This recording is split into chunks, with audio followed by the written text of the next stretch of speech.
మరి సహోదరి సహోదరులందరూ ఎలా ఉన్నారు? మరి సంతోషంగా ఆనందంగా ఉన్నారా?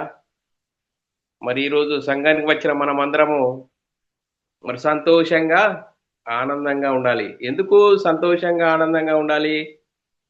దేవుడు మనల్ని సజీవ లెక్కలో ఉంచుకొని ఆయన సన్నిధిలోనికి నడిపించి ఆయన ఆత్మతోనూ సత్యంతోనూ ఆరాధించుకొనడానికి ఇచ్చిన గొప్ప ధన్యత భాగ్యమును బట్టి దేవునికి కృతజ్ఞతాస్తుతులు స్తోత్రములు చెల్లించ బద్దులమై ఉన్నాము ప్రియులారా. ఈరోజు సంఘానికి వచ్చే మనము మరి చాలా అద్భుతమైన అంశము నేర్చుకుందాం పిల్లారా. ఈరోజు సంఘానికి వచ్చిన మనము చాలా అద్భుతమైన అంశాన్ని నేర్చుకుని మన ఆత్మీయత స్థితిని సరిదిద్దుకుంటూ మరి మనందరము మన దేవునికి మహిమ తెచ్చే వారంగాను ఘనత తెచ్చే వారంగా ఉంటూ ముందుకు సాగుదాం. ఈరోజు సువార్త యొక్క విశిష్టత అనే అంశము. ఈరోజు మనము సంఘానికి వచ్చిన మనము చాలా అద్భుతమైన అంశము నేర్చుకుంటున్నాము. ఏంటి అంశం అంటే సువార్త యొక్క విశిష్టత. చూడండి కదా, మనము మరి సువార్త అంటే ఏంటి అనేది మనకు తెలవాలి. సువార్త అంటే ఏంటి? బైబిల్ డెసిషన్ ఏం చెప్తుంది? మొదటి కొరింథీయులకు రాసిన పత్రిక 15వ అధ్యాయం 1 నుంచి 4 వచనాల్లో చాలా చక్కగా రాయబడ్డది. మనందరి పాపాల కోసం యేసుక్రీస్తు మరి మరణించాడు, సమాధి చేయబడ్డాడు, లేఖనాల ప్రకారంగా 3వ దినమున తిరిగి లేచాడు. ఇది సువార్త. మరి ఈ సువార్త సర్వలోకానికి వెళ్ళి సర్వ సృష్టికి సువార్తను ప్రకటించండి అన్నారు. మరి యేసుక్రీస్తు ఎక్కడున్నాడు? పరలోకంలో దేవునితో సమానుడుగా ఉన్న ఆయన మరి ఈ లోకానికి వచ్చాడు. ఎందుకు? నీవు నేను మన ఇష్టానుసారమైన జీవితం జీవిస్తూ మరణిస్తే పాతాళానికి జారిపోయే పరిస్థితిలో ఏ ఒక్కరూ నీతిమంతులు లేక దేవుడు అనుగ్రహించి మహిమను పొందలేక మరి పాపము చేసినందున అని లేఖనాల్లో రాయబడ్డది. అంటే మన ఇష్టానుసారమైన జీవితం, ఆత్మానుసారమైన జీవితం కాకుండా శరీరం కోసమే ఉదయం లేచి నుంచి పడుకునేంత వరకు దేనికోసం ఆలోచిస్తున్నామంటే కుటి కోసము కోటి విద్యలట. చూడంటారా, మరి జానడి పొట్ట కోసం కోటి విద్యలలో మనిషి బిజీ బిజీ ప్రపంచంలో జీవిస్తున్నాం. మనం ఏదో మరి జీవిస్తున్న తరుణంలో ఏదో ఒక టైంలో మరి గుండె ఆగిపోయి మరి చనిపోతే నరకానికి జోగాడే పరిస్థితిలో ఏ ఒక్కరు నీతిమంతులు లేరు, దేవుడు అనుగ్రహించి మహిమను పొందలేక.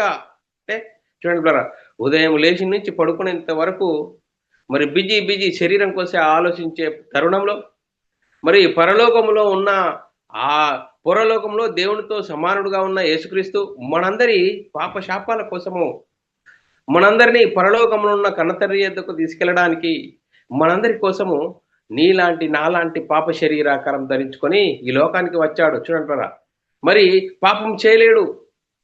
దేవుని మాటను ఈ లోకంలో అనుసరించి జీవించాడు. మరి దేవుడు యేసుక్రీస్తుని ఎందుకు పంపించాడు? మనందరి కోసము శిలువలో మరణించడానికి, శిలువలో బలియాగా గావించడానికి. మరి యేసుక్రీస్తు ఈ లోకానికి వచ్చే ఏం చేశాడు? దేవుని చిత్తాన్ని నెరవేర్చాడు, దేవుని ఇష్టాన్ని నెరవేర్చాడు. దేవుని ఇష్టమేంటి? ఏ ఒక్కరూ నశించిపోవడానికి ఇష్టం లేదు, అందరూ అంతటా మారు మనసు పొందాలి. అందుకోసమే యేసుక్రీస్తు ఈ లోకానికి వచ్చి దేవుని చిత్తాన్ని నెరవేర్చి మరి మనందరి కోసము మరి ధర్మశాస్త్రం అందరినీ పాపంలో బంధించింది. మరణిస్తే పాతాళానికి జోగాడే సమయంలో యేసుక్రీస్తు నీలాంటి నాలాంటి పాప శరీరకాన్ని ధరించుకొని దేవుని ఆలోచన, దేవుని మాటను జవదాటకుండా దేవుని మాటను అనుసరించి లోకంలో ధర్మశాస్త్రంకు లోబడ్డాడు. యేసుక్రీస్తు ధర్మశాస్త్రంకు లోబడ్డాడు, ధర్మశాస్త్రం అనుసరించాడు, ధర్మశాస్త్రాన్ని శిలువలో కొట్టివేసి మనందరి పాప శాపాల కోసం యేసుక్రీస్తు శిలువయాగం పొందాడు. మనందరి కోసం ఆయన చివరి రక్తం పట్టు కార్చి మరణించాడు, సమాధి చేయబడ్డాడు, 3వ రోజున తిరిగి లేచాడు. తిరిగి లేచి పరలోకానికి వెళ్ళి పరలోకంలో ఉన్న పరిశుద్ధాత్మను పంపిస్తే ఆ పరిశుద్ధాత్మను పొందుకున్న 12 మంది యేసుక్రీస్తు మరణ సమాధి పునరుద్ధానం గురించి సువార్తను ప్రకటించారు అంటున్నారు. మరి సువార్త అంటే ఏదో మనం తెలుసుకున్నాం. మరి ఈ సువార్త యొక్క విలువ ఏంటి? చూడండి, మనము ఈ సువార్త యొక్క గొప్పతనము, ఈ సువార్త యొక్క విలువ, ఈ సువార్త యొక్క ఔన్నత్యము మనము తెలుసుకోకుంటే మనకేమన్నా ప్రయోజనమా? ఈరోజు మనం క్రీస్తునందు విశ్వాసం ఉంచి మరి యేసుక్రీస్తునామములో బాప్తీసం పొంది సంఘంలో చేర్చబడిన మనము మరి ఆ సువార్త యొక్క విలువ, ఆ గొప్పతనము, ఆ విశిష్టత తెలియకుంటే మనకేమన్నా ప్రయోజనమా? చూడండి పిల్లరా, మనము ఎవరైనా మనకు ఒక వజ్రం ఇచ్చారనుకో, ఒక వజ్రం ఇచ్చేటప్పుడు ఇది వజ్రం అండి అంటే ఆ వజ్రం యొక్క విలువ మనకు తెలియనప్పుడు వజ్రం అంటే మనకు ఏంటో మనకు తెలియదు. ఆ వజ్రం అనేది చాలా మరి దాన్ని ఎంతో కష్టపడి మరి షోరూంలోకి తీసుకొని వస్తారు. దాన్ని ఎంతో శానబట్టి దాన్ని ఎంతో పరిశీలన చేసి పరిశోధన చేసి ఇది వజ్రము అని దాన్ని షోరూంలో మనము ఇది వజ్రం అండి చాలా విలువైంది అంటారు. మరి ఆ వజ్రం విలువను మనకు తెలియనప్పుడు ఆ వజ్రం మన దగ్గర ఉంటే ఏమైనా ప్రయోజనమా? మరి చూడండి, ఈ లోక సంబంధమైన వజ్రం గురించి మనకు తెలియకుంటే దానివల్ల మనకు ప్రయోజనం ఏంటి లేదు. మన దగ్గర ఏం లేదు, మనకేం అవసరం, మనకు ఉపయోగం ఉండదు.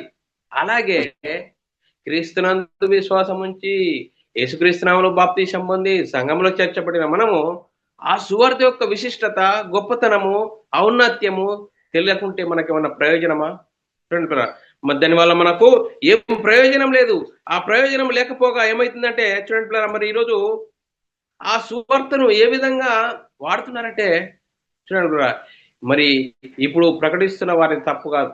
ప్రారంభంలో ఎవరో చూడండి మరి యేసుక్రీస్తుకి ఎవరికి ఎలా వస్తారు అని శరీర సంబంధమైన వాటిని ఇచ్చి అలవాటు చేసి యేసుక్రీస్తు నమ్ముకోండి అని శరీర సంబంధమైన వాటిని ఇచ్చి వాటికి అలవాటు చేసి మరి చెప్పారు. అదే ఆ గాడిలోనే ఈరోజు నేటి క్రైస్తవ సమాజం అంతా యేసుక్రీస్తుని ఎందుకు నమ్ముకోవాలంటే శరీర సంబంధమైన వాటిని మనకిస్తాడు. మరి ఏదో శరీరంలో బలహీనత ఉంటే ఆయన మరి యేసుక్రీస్తు నమ్ముకుంటే మనము బలపడతాము, ఆరోగ్యం పొందుతాము అనే ఒక భ్రమలో మరి సాతాను ప్రారంభంలోనే సాతాను ట్రిక్ వేశాడు. శరీరాశ, నేత్రాశ, జీవపు డమ్మాన్ని చూపించి ఇప్పటికి కూడా మరి యేసుక్రీస్తుని ఎందుకు నమ్ముకోవాలి అంటే మరి శరీరంలో ఏదో రుగ్మత, శరీరంలో ఏదో ఒక బలహీనత లేకుంటే ఏదో లేకుంటే యేసుక్రీస్తుని నమ్ముకోవాలి. దయ్యాలు పడితే మరి బైబిల్ పట్టి బైబిల్ నెత్తి మీద కొట్టి యేసు రక్తమే జయము, యేసు రక్తమే జయము అనే పరిస్థితిలో లేకుంటే మరి ఏదో బలహీనత ఉంటేనో ఏదో కలలు పడితేనో తలదిండు పెట్టుకోవాలని మరి అలాగానే మన శరీర అవసరాల కోసమే బైబిల్ను వాడుకునే విధంగా మనల్ని మలిచాడు సాతాను. చూడండి ఎంత భయంకరమైన పరిస్థితి. చూడండి సువార్త యొక్క విశిష్టత, సువార్త యొక్క గొప్పతనము మనకు తెలియకుండా మరి వాడు చేసేవాడు పిల్లరా. చూడండి మనం ఆలోచన చేసినట్లయితే పిల్లరా, సువార్త యొక్క శక్తి, సువార్త యొక్క మరి ఎంతో శ్రేష్టమైంది.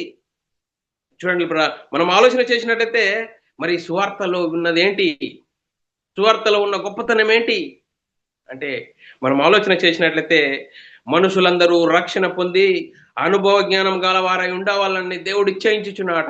చూడండి మొదటి పేతురు, మొదటి తిమోతి రాసిన పత్రిక 2వ అధ్యాయం 4వ వచనంలో చూడండి మనుషులందరూ ఏ ఒక్కరు నశించిపోవడానికి ఇష్టం లేదు, అందరూ అంతటా మారు మనసు పొందాలని దేవుడు ఇచ్చయించుచున్నాట. చూడండి మరి మారు మనసు పొందాలంటే మరి సువార్త తెలుసుకోవాలి, సువార్త యొక్క గొప్పతనం మనకు తెలియాలి. దాని విలువ తెలిసినప్పుడు ఆ సువార్తను ఎలా కాపాడుకోవాలి, ఆ సువార్తను ఎలా ప్రకటించాలి అనే మనము ఆ విలువ కలిగి ఉంటాం పిల్లరా. చూడండి మరి మనుషులందరూ రక్షణ పొంది అనుభవ జ్ఞానం గలవారై ఉండాలని దేవుడు చేయించుచున్నాట. చూడండి దేవుడు కోరుకుంటున్నాడు పిల్లరా. మరి మనం ఆలోచన చేసినట్లయితే రక్షణ పొందాలంటే సత్యమును గురించిన అనుభవ జ్ఞానం గలవారై ఉండాలి, సత్యమును గురించిన అనుభవ జ్ఞానం గలవారై ఉండాలి. మరి ఈ లోకంలోనికి మనం వచ్చిన తర్వాత మనము చూడండి రక్షణలో ఎదగాలంటే ఏం చేయాలండి? వాక్యం అనే పాలను ఆపేక్షించాలి పిల్లరా. మరి సంఘంలో చేర్చబడినాము, సంఘంతో అంటగట్టబడి ఆదివారం రాగానే సంఘానికి వెళ్ళాలి. ఈరోజు మరి దేవుడు అయ్యగారితో ఏం మాట్లాడతారో ఏం మాటలు మరి ఆ మాటల ప్రకారంగా నా ఆత్మీయ జీవితం ఉన్నదా, మరి మరణిస్తే పరలోకం వెళ్తానా అనే నిశ్చయత మనకు ఈరోజు ఇక్కడనే కలగాలి పిల్లరా. సంఘంలో చేర్చబడిన మనము, ఆ క్రీస్తు మహిమను ధరించుకున్న మనము ఎంత విలువైన వారము, ఎంత గొప్ప వారము. ఒక ఈ లోక సంబంధంగా ఒక వజ్రం ఉన్న వాళ్ళే, ఒక మరి బంగారము, వెండి, మరి ఈ లోకంలో సిరి సంపదలు కలిగిన వారు వాళ్ళు గొప్పవారండి అంటారు. చూడండి మరి క్రైస్తవుడు సువార్త యొక్క విశిష్టత, సువార్త యొక్క గొప్పతనము తెలిస్తే ఎంత గొప్పవారండి.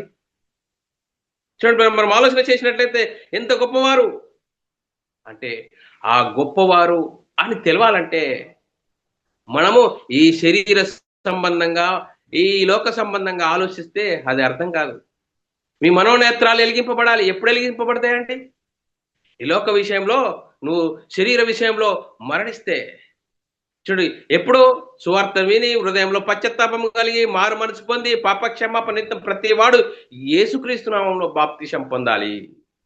చూడండి, బాప్తిసం పొందడం ద్వారా పాత జీవితము, పాప జీవితము బాప్తిసంలో పాతిపెట్టబడుతుంది. తిరిగి లేవడం ద్వారా నూతన జీవితము పొందుతాము. అప్పుడు యేసుక్రీస్తు మహిమను ధరించుకున్న మనము సంఘంతో అంటుకట్టబడి అపొస్తలుల బోధ యందును, సావాసమందును, రొట్టె విరుచుట యందును మనము మరి ఆ సావాసం కలిగి ఉండడం వల్ల వాక్యం అనే పాలను ఆపేక్షిస్తూ మనుషులందరూ రక్షణ పొందాలనే ఉద్దేశంతో, మన ఉద్దేశం బాగుండాలి. దేవుడు కలిగిన ఉద్దేశం మనం కలిగి ఉంటే మనం ఏం చేస్తాము? అన్నిటినీ ఓర్చుకుంటాం, అన్నిటినీ తాళ్తాము. ప్రేమ అన్నిటినీ ఓర్చుకును, డంబముగా మాట్లాడదు. చూడండి, ప్రేమ కలిగి క్రీస్తును చూపించే వారంగా ఉంటాం పిల్లరా. మరి మనం ఆలోచన చేసినట్లయితే పిల్లరా, మరి 2 పేతురు రాసిన పత్రిక 3వ అధ్యాయం 9వ వచనంలో, ఎవడును నశింపవలని ఇచ్చేయింపక అందరూ మారు మనసు పొందాలని దేవుడు దీర్ఘశాంతం గలవాడై ఉన్నాట. చూడండి పిల్లరా, మరి యేసుక్రీస్తు ఈ లోకంలో జీవించిన కాలంలో తండ్రి అయిన దేవునికి ప్రార్థన చేస్తూ నా మాట ఏమిటంటే, వారి వాక్యం వల్ల నాయందు విశ్వాసము ఉంచు వారందరూ ఏకమై ఉండవల్లని వారి కొరకు నేను ప్రార్థన చేస్తున్నాను అంటున్నాను పిల్లరా. యోహాను సువార్తలో రాయబడ్డది 17వ అధ్యాయము 20-21 వచనాల్లో చాలా చక్కగా రాయబడ్డది. యేసుక్రీస్తు ఈ లోకంలో జీవిస్తున్నప్పుడు తండ్రి కోసం ప్రార్థన చేస్తున్నాడు. మరియు నీవు నన్ను పంపితివని లోకము నమ్మునట్లు తండ్రి నాయందు నీవును, నీయందు నేనును ఉన్నలాగున వారును మనయందు ఏకమై ఉండవల్లని వారి కొరకు మాత్రమే నేను ప్రార్థించుటలేదు. అంటారా, వారి వాక్యం వల్ల నాయందు విశ్వాసం ఉంచు వారందరూ ఏకమై ఉండవలనని వారి కొరకు ప్రార్థించుచున్నాను. చూడండి, మరి మనం ఆలోచన చేసినట్లయితే, మరి తండ్రి అయిన దేవునికి యేసుక్రీస్తు లోకంలో ఏమంటున్నాడు? వారందరూ విశ్వాసమందు వాక్యంలో ఏకం కలిగి ఉండాలని. నీవు నేను ఏకమై ఎలా ఉన్నామో, నువ్వు ఇచ్చిన వాక్యం ద్వారా వారు వాక్యమందు విశ్వాసం ఉంచి వారందరూ ఏకమై ఉండాలని వారి కొరకు ప్రార్థించుచున్నాను అంటున్నాడు పిల్లరా. మరి మనం ఆలోచన చేద్దాం. మరి మాటను బట్టి ఈరోజు క్రైస్తవులుగా ఉన్నటువంటి వారు చెప్తున్న మాట ఏంటంటే, క్రైస్తవులారా ఏకం కండి, క్రైస్తవులారా ఏకం కండి. దేందులో ఏకం కాలండి? శరీర సంబంధంగా మనకు ఏదో సమస్య వచ్చిందంటే అందరూ ఏకం కావాలి.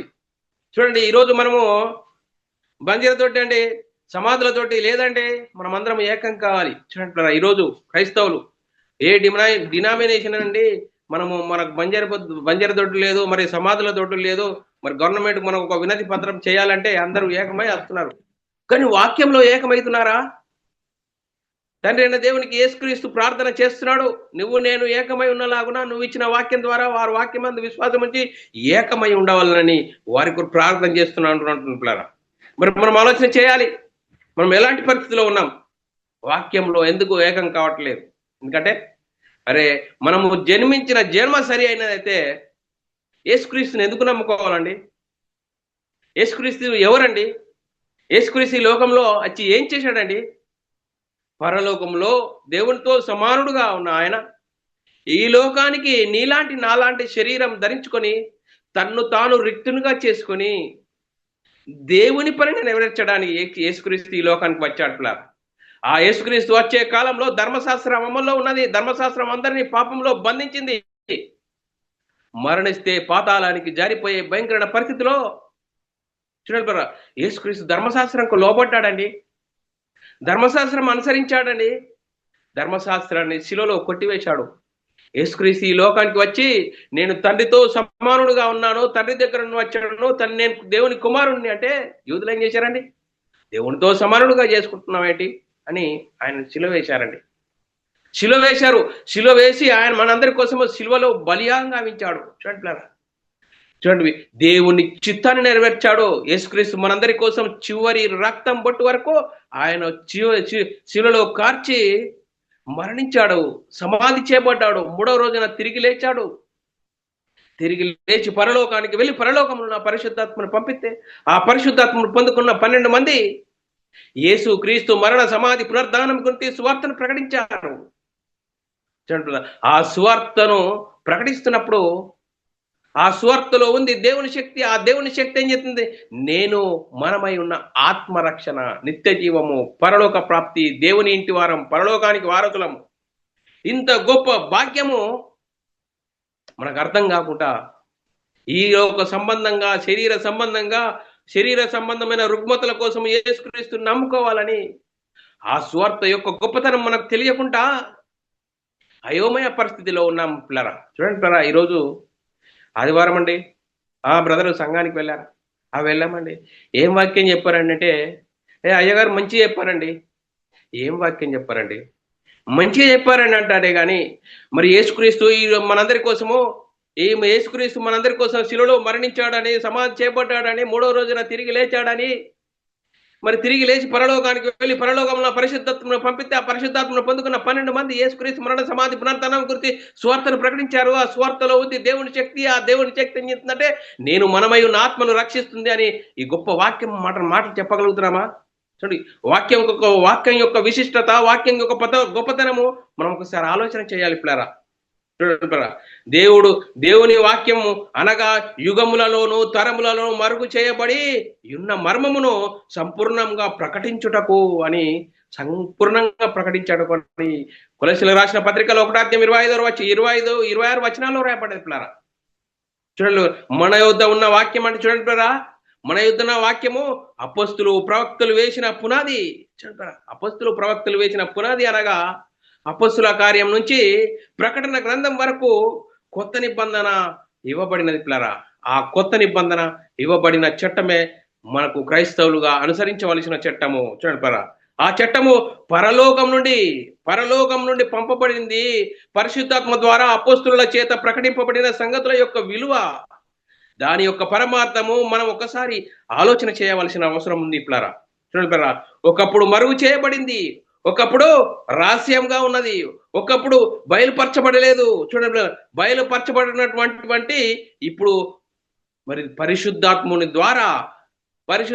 ద్వారా అపొస్తలులు పొందుకొని అపొస్తలులు యేసుక్రీస్తు మరణ సమాధి పునరుద్ధానం గురించి సువార్తను ప్రకటించారు. బయలుపరచబడినటువంటిది తెలియపరచబడినటువంటి పిల్లరా. అందుకోసమే ఆ క్రీస్తు మర్మము బయలుపరచబడినది. చూడండి పిల్లరా, ఎఫెసీయులకు రాసిన పత్రిక 3వ అధ్యాయము 2వ వచనం నుంచి 5వ వచనం చదువుకుందాం పిల్లరా. చూడండి పిల్లరా, ఇంత గొప్ప మహిమ బయలుపరచబడినటువంటిది మీ కొరకు నాకు అనుగ్రహింపబడిన దేవుని కృప విషయమై ఏర్పాటును గురించి మీరు విని ఉన్నారు.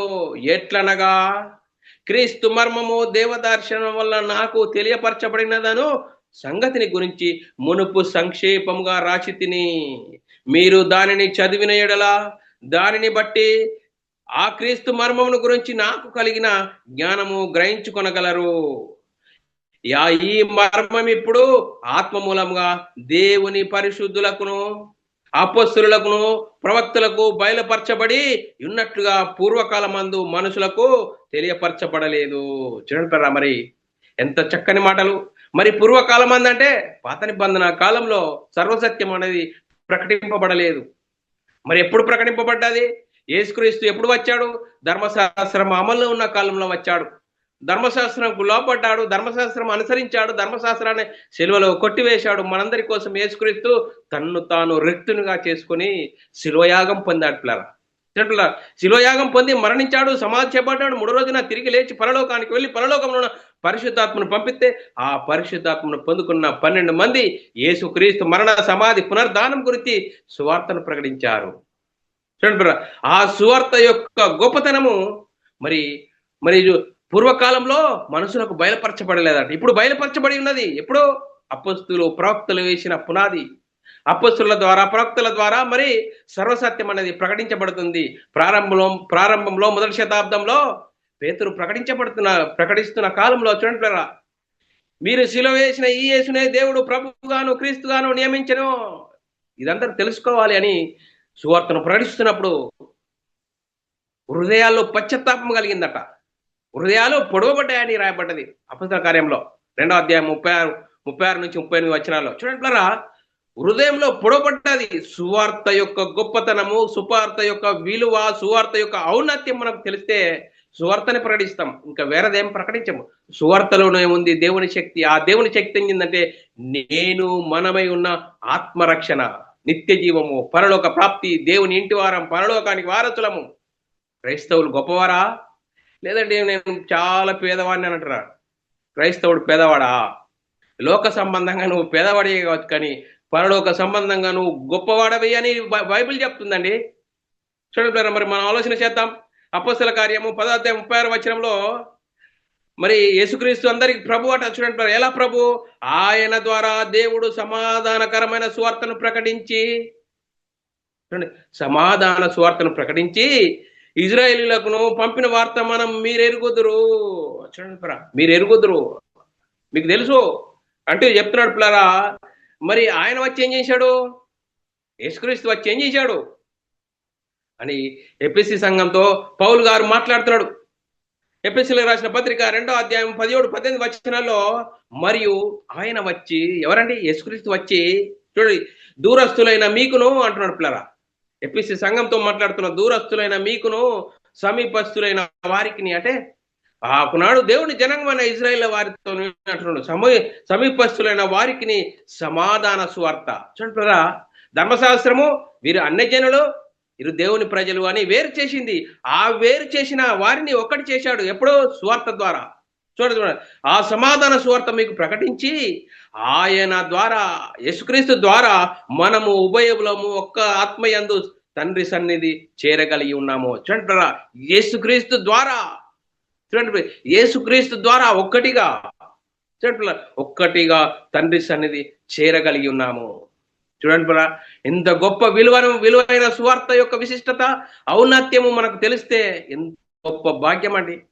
దేవుడు యేసుక్రీస్తు ద్వారా మనకు ఒక గొప్ప భాగ్యాన్ని అపొస్తలుల ద్వారా, సువార్త ద్వారా, అపొస్తలులు ప్రవక్తలు వేసిన పునాది ద్వారా సువార్త ప్రకటించబడుతుండే, ఆ సువార్త యొక్క విలువ, సువార్త యొక్క గొప్పతనం తెలవలేక ఎవరో తప్పు చేశారండి ప్రారంభంలో. తప్పు తర్వాత తప్పు, తప్పు తర్వాత తప్పు. ఈరోజు సోషల్ మీడియా ద్వారా, యూట్యూబ్ ద్వారా, ఎవరి ద్వారా మీ యొద్దకు వాక్యం వస్తుందండి. ఈ వాక్యం అవునా కాదా అని ఆలోచించే పరిస్థితిలో నువ్వు లేకుంటే మరి ఎవరు కాపాడతారండి? వాక్యం అండి. వాక్యం యొక్క విలువ తెలవాలి, సువార్త యొక్క విలువ తెలవాలి. ఆ విలువ తెలియకుంటే మనకు రక్షణ లేదండి. చూడండి, మరి ఏదో పనిచేస్తూ బాధపడుతూ ఏదో ఇరుకులో ఇబ్బందులు పడ్డప్పుడు, నేను బాధలో ఉన్నాను అయ్యగారు ప్రార్థన చేయండి నా కోసమని, మరి ప్రార్థనల కోసం మరి మనము రిక్వెస్ట్ చేస్తామండి. దేవునిలో నువ్వు సువార్త యొక్క విలువ తెలిసినప్పుడు, క్రీస్తు మహిమను ధరించుకున్నప్పుడు ఎలా ఉంటావు? క్రీస్తు మహిమను ధరించుకున్న నీవు క్రీస్తు ప్రేమలో మరి అనునిత్యం నువ్వు ముందుకు సాగుతావు. చూడండి, దాని విలువ తెలవాలండి. అందుకోసమే అపొస్తలులు ప్రవక్తలు మరి ప్రకటించిన ఆ ప్రవక్తల ద్వారా ప్రకటించిన వాక్యము ప్రకటించబడుతుంది. చూడండి, అందుకోసమే ఈ రక్షణ వాక్యం మన యుద్ధకు పంపబడి ఉన్నది. చూడండి, ఈ రక్షణ వాక్యము మన యుద్ధకు పంపబడి ఉన్నది. అపొస్తలుల కార్యము 13వ అధ్యాయం 26వ వచనంలో రాయబడిన సంగతులు మనం మాట్లాడుకున్నట్లయితే, సహోదరులారా, అబ్రాహాము వంశస్థులారా, దేవునికి భయపడు వారులారా, ఈ రక్షణ వాక్యము మన యొద్దకు పంపబడి ఉన్నది. చూడండి, ఈ రక్షణ వాక్యము పంపబడి ఉన్నది. దేనికి రక్షణ అండి? శరీరానిక, ఆత్మక? యేసుక్రీస్తు నమ్ముకుంటే దేనికి రక్షణ అండి? ఈరోజు శరీరానికి రక్షణ అన్నట్లుగా నేటి క్రైస్తవ సమాజాన్ని సాతాను చిన్నాభిన్నం చేసేసాడు. యేసుక్రీస్తు దగ్గర రండి, యేసుక్రీస్తు దగ్గర నమ్ముకోండి, శరీర బలహీనతల, శరీరంలో రుగ్మతల రా యేసుక్రీస్తు దగ్గర అని చెప్పే పరిస్థితిలో మరి క్రైస్తవులైన వారిని సాతాను మరి ఏం చేశాడు? చిన్నాభిన్నం చేసి పడేశాడు పిల్లల. అందుకోసమే ఈ రక్షణ వాక్యం, ఏ రక్షణ వాక్యం అండి? బైబిల్లో కొత్త నిబంధనలో అపొస్తలుల కార్యం నుంచి ప్రకటన గ్రంథం వరకు అపొస్తలులు ప్రవక్తలు వేసిన పునాది సువార్త యొక్క గొప్పతనం విలువ తెలిసినప్పుడు ఆ రక్షణ వాక్యం మనం గట్టిగా పట్టుకుంటాం.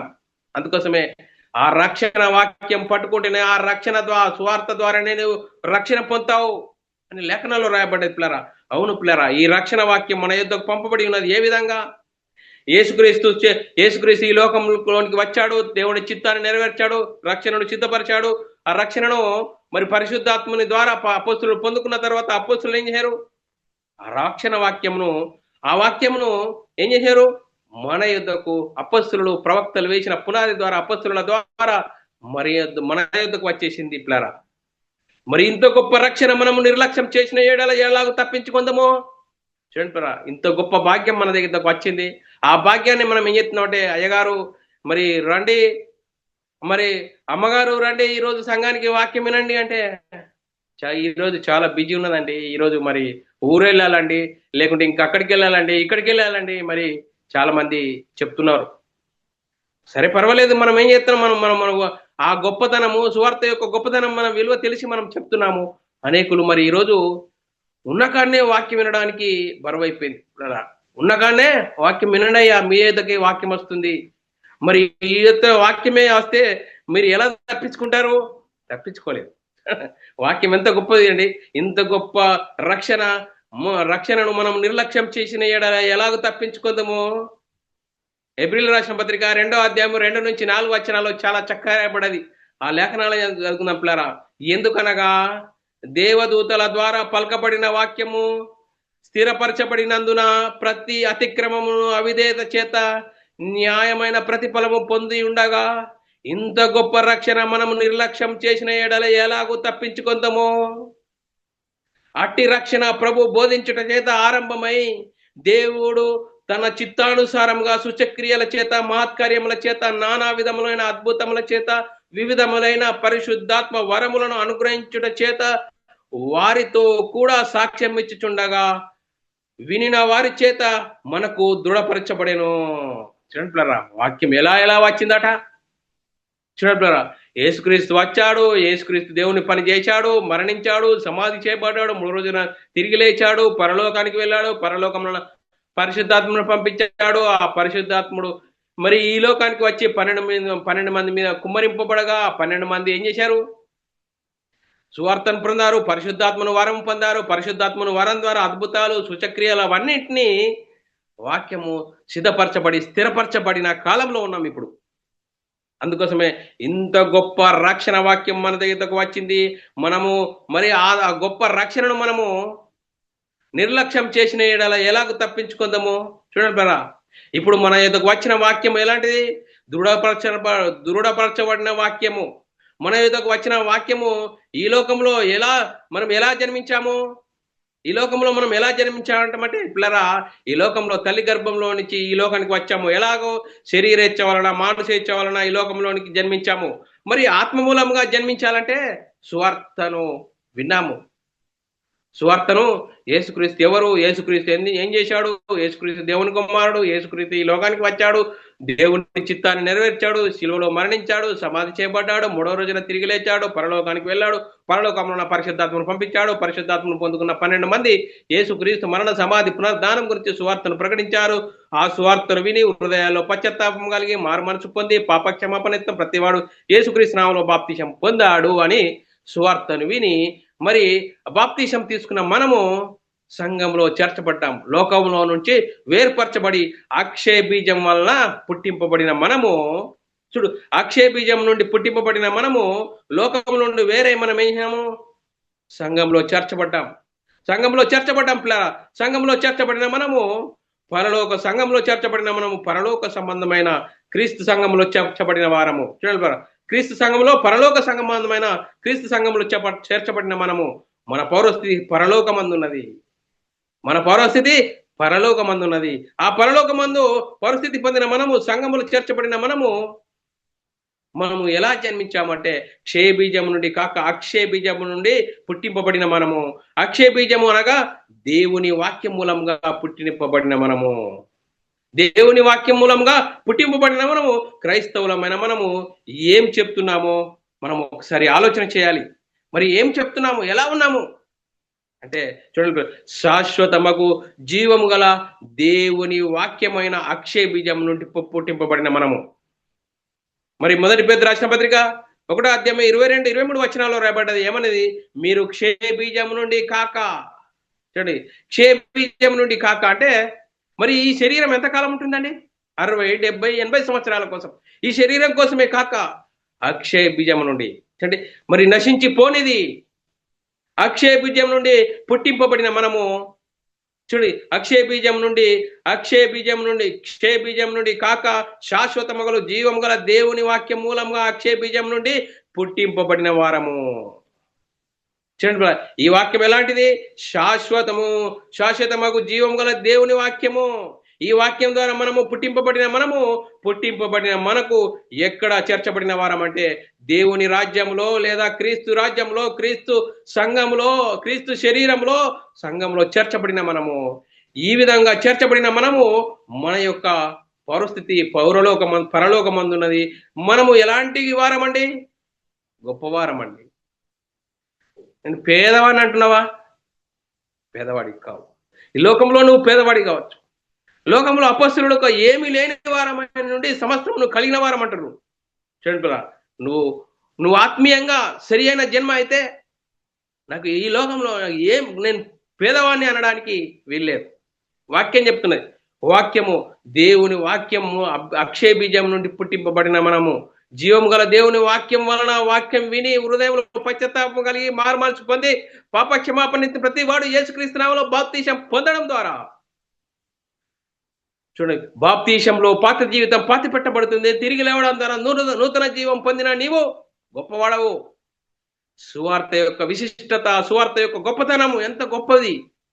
చూడండి, ఆ గొప్పది, ఆ పరలోకం చేరే గొప్ప భాగ్యం మనకు దేవుడు యేసుక్రీస్తు ద్వారా ఇస్తే, అపొస్తలులు ప్రవక్తలు వేసిన పునాది ద్వారా మనము మరి సువార్త మన దగ్గరకు వచ్చింది. ఆ సువార్త వాక్యము మనము విని ఎలా ఉన్నాం? ఇంకా మనము రండి రండి అని మనల్ని తట్టుతున్నా కానీ ఉన్నకాన్నే ఉంటున్నావా? ఎలాంటి పరిస్థితిలో ఉన్నావు? ఒక్కసారి ఆలోచన చేయాలి. దేవుని కుమారులుగా పిలువబడిన మనము మన పరిస్థితి పరలోకమందున్నది. ఆ వాక్య మూలంగా నీవు పుట్టింపబడిన నీవు అక్షయ బీజం నుండి కాక శాశ్వతము గల దేవుని జీవం గల వాక్యం మూలంగా అక్షయ బీజం నుండి పుట్టింపబడిన మనము. మన యొద్ద ఉన్నటువంటి వాక్యము సువార్త యొక్క విశిష్టత ఏమిటంటే శాశ్వతము గల జీవం గల దేవుని వాక్యము. ఆ సువార్త ఇంకా మనము పరిశీలన చేసినట్లయితే ఎలాంటి పరిస్థితిలో ఉన్నాము అనేది మనము మరి ఎలా కనబడ్డాము. యాకోబు రాసిన పత్రిక 1:18 రాయబడ్డది. ఆయన తాను సృష్టించిన వాటిలో మనము ప్రథమఫలముగా ఉండునట్లు సత్యవాక్యం వలన మనల్ని తన సంకల్ప ప్రకారంగా కనెను. చూడండి, ఆయన సృష్టించిన వాటిలో మనము ప్రథమఫలముగా ఉండుటకు, చూడండి, ఆయన సృష్టించిన వాటిలో మనం ప్రథమ ఫలముగా ఉండుటకు సత్యవాక్యం వలన మన తన సంకల్ప ప్రకారంగా మనల్ని కన్నాడు. సత్యవాక్యం వలన చూడండి, మనము మరి పరలోకంలో చేర్చబడాలంటే పరలోకంలో సువార్తను విని మరి చేర్చబడిన మనము, వాక్యం ద్వారా కనబడిన మనము, క్షయ బీజం నుండి కాక అక్షయ బీజం వల్ల దేవుని జీవం వల్ల వాక్యం వల్ల కనబడిన మనము, మన పరిస్థితి పరలోకమందున్నది. అందుకోసమే మనము దేవుని ఇంటి వారము, దేవుని కుటుంబంలో చేర్చబడిన మనము, క్రీస్తు సంఘంలో చేర్చబడుతున్న మనము ఎలాంటి పరిస్థితిలో ఉన్నాము? సత్య వాక్యం వల్ల కనబడిన వారము. అందుకోసమే అక్షయమైనది, నిర్మలమైనది, వాడబారనిది అయిన స్వాస్థ్యానికి హక్కుదారులము. మనం దేనికి హక్కుదారులం అండి? అక్షయమైనది. క్షయమైనది కాదు. క్రైస్తవ జీవితము క్షయమైనది కాదు, అక్షయమైనది, నిర్మలమైనది, వాడబారనది అయిన స్వాస్థ్యము నాకు హక్కుదారులము. మొదటి పేతురు రాసిన పత్రిక 1:4 రాయబడింది. మృతులలో నుండి యేసుక్రీస్తు తిరిగి లేచుట వలన జీవముతో కూడిన నిరీక్షణ మనకు కలుగునట్లు, అనగా అక్షయమైనది, నిర్మలమైనది, వాడబారనిది అయిన స్వాస్థ్యము మనకు కలుగునట్లు ఆయన తన విశేష కనికరము చొప్పున మనల్ని మరలా జన్మింపజేసెను. ఎంత గొప్ప ప్రణాళిక! ఈ గొప్ప ప్రణాళిక మనకు అర్థమవుతుందా? అర్థం చేసుకోవాలి పిల్లలు, అర్థం చేసుకొని జీవించాలి. వాక్యం మూలంగా జన్మించిన వాళ్ళమే సంఘంలో చేర్చబడిన మనము. వాక్యం మూలంగా చేర్చబడిన మనమే సంఘంలో చేర్చబడిన మనము. మన యొక్క విశిష్టత, మన యొక్క గొప్పతనము మనకు తెలిసి ఉండాలి. చెప్పరా, ఈ లోక సంబంధంగా వజ్రాలు, వైడూర్యాలు దాని విలువ తెలియకుంటే దాని వల్ల ప్రయోజనం ఏం లేదు. మరి క్రీస్తునందు విశ్వాసం ఉంచి క్రైస్తవులుగా పిలువబడుతున్నా నీవు సువార్త యొక్క విశిష్టత నీకు తెలియకుంటే దాని వల్ల ప్రయోజనం ఉండదా? ప్రయోజనం ఏమి లేదు. అందుకోసమే చూడు, అక్షయమైనది, నిర్మలమైనది, వాడబారనది అయిన స్వాస్థ్యం కలిగిన మనము, ఈ స్వాస్థ్యం పొందుకున్న మనము సత్యవాక్యం వల్ల మనం కనబడిన వారం. అందుకోసమే చూడండి మరి యేసుక్రీస్తు ఈ లోకంలో ఏ విధంగా ఏం చెప్తున్నాడంటే, యూదులతో చెప్తున్నాడు, ఒకడు కొత్తగా జన్మించాలి, జన్మిస్తేనే దేవుని రాజ్యంలో ప్రవేశిస్తాడు అంటున్నట్టు. యూదులతో యేసుక్రీస్తు జీవించిన కాలంలో చెప్తున్నాడు. యోహాను సువార్త 3వ అధ్యాయము 3, 5, 6 వచనాల్లో అందుకు యేసు అతనితో ఒకడు కొత్తగా జన్మిస్తేనే అతడు దేవుని రాజ్యం చూడలేడని నీతో నిశ్చయముగా చెప్తున్నాను అని చెప్తూ యేసుక్రీస్తు చెప్తున్నాడు. యేసు ఇట్టనను నీటి మూలంగాను ఆత్మ మూలంగాను జన్మించితేనే గాని దేవుని రాజ్యంలో ప్రవేశించలేడని మీతో నిశ్చయంగా చెప్తున్నాను. శరీర మూలంగా జన్మించినది శరీరమును, ఆత్మ మూలంగా జన్మించినది ఆత్మయునై ఉన్నది. అందుకోసమే ఒకడు కొత్తగా జన్మించాలి. కొత్తగా జన్మించాలంటే తల్లి గర్భంలో నుంచి మనం ఈ లోకానికి వస్తున్నాం. ఈ లోకంలోనికి వచ్చిన మనము కొత్తగా జన్మించాలంటే సువార్తను వినాలి. సువార్త ద్వారా హృదయంలో పశ్చాత్తాపం కలగాలి, మారుమనసు పొందాలి, పాప క్షమాపణ ప్రతివాడు యేసుక్రీస్తు నామములో బాప్తిసం పొందాలి. అందుకోసమే వాక్యం మూలంగా జన్మించిన వారమే విశ్వాసులము. విశ్వాసంలో మనం ఎదగాలి. మొదటి పేతురు రాసిన పత్రిక 2వ అధ్యాయము 2-3 వచనాల్లో సమస్తమైన దుష్టత్వమును, సమస్తమైన కపటమును, వేషాధారణను, అసూయ, సమస్త దూషణ మాటలను మాని, చూడండి ఎంత మాటలు, సమస్తమైన దుష్టత్వమును, సమస్తమైన కపటమును, వేషధారణను, అసూయయు, సమస్త దూషణ మాటలు మాని కొత్తగా జన్మించిన శిశువులను పోలిన వారై నిర్మలమైన వాక్యమును పాల వలన రక్షణ వాక్య విషయంలో మరి నిమిత్తము పాలను ఆపేక్షించండి. చూడండి, ఆ పాలను ఆపేక్షించండి. ఆ పాలన ఆపేక్షిస్తే ఏమవుతుంది? ఆ పాలను ఆపేక్షించడం వల్ల శాశ్వతం గల జీవం గల దేవుని వాక్యం మూలంగా మనము పుట్టింపబడిన వారము. శరీర మూలంగా కాదు, అక్షయ బీజం నుండి పుట్టింపబడిన వారము. క్షయ బీజం నుండి కాక అక్షయ బీజం నుండి పుట్టింపబడిన మనము. చూడండి, మనము ఎక్కడ చేర్చబడిన వారము? చూడండి, సంఘంలో చేర్చబడిన మనము, దేవుని రాజ్యంలో, పరలోక రాజ్యంలో మనము చేర్చబడిన మనము. మన గొప్పతనము చిన్నదా? చూడండి, మరి మనం ఆలోచన చేయాలి. వాక్యం మూలంగా జన్మించిన మనమే దేవుని కుమారులము.